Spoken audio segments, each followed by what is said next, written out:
अख्ख्या महाराष्ट्रामध्ये ना शेंगदाण्याचं कूट घातल्याशिवाय भाजी बनत असेल असं मला तर काय वाटत नाही. कारण वांग्याची जी भाजी, गवारी अशा भाज्यामध्ये ना शेंगदाण्याचं कूट तर लागतं.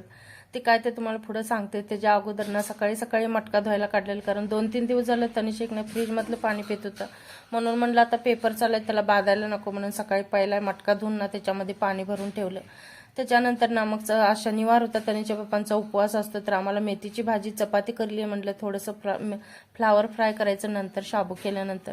तनिषचे पप्पा मला रोज म्हणतात की शाबूमध्ये किंवा भाज्यांमध्ये ना शेंगदाण्याचं कूट कमी घालत जा, तेल कमी घालत जा. पण ना सांगली, सातारा, मिरज इकडं तर ना जास्त करून भाज्यांच्या मध्ये शेंगदाण्याचं कूटच घातलेलं असतं, त्याच्याशिवाय भाजी बनतच नाहीये. तर आज मी फ्लावरच्या भाजीमध्ये पण ना शेंगदाण्याचं कूट घातलं नव्हतं आणि त्यांना पण शाबू केलं, त्याच्यामध्ये पण ना मूठभरच शेंगदाणं घातलेलं होतं.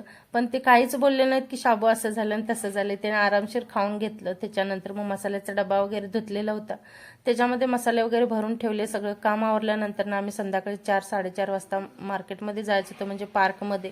भरपूर दिवस झाला आलंच नव्हतं आणि तनिषा एक ना सुट्टी असल्यामुळे थोडंसं त्याला बोर होतं, म्हणून म्हटलं चला त्याला फिरवून आणायचं.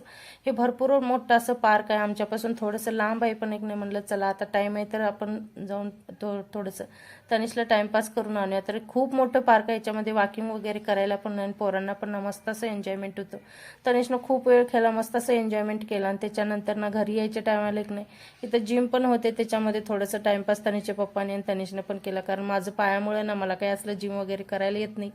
तर तिथून मग मार्केटमध्ये गेलेलं, मला ड्रेस वगैरे घ्यायचा होता, तर ड्रेस घेतला. तनिषच्या पप्पानं 2-3 टी-शर्ट घेतले आणि त्याच्यानंतर आमची खरेदी झाली. पण तनिषची खरेदी ही काही वेगळीच झालेली होती.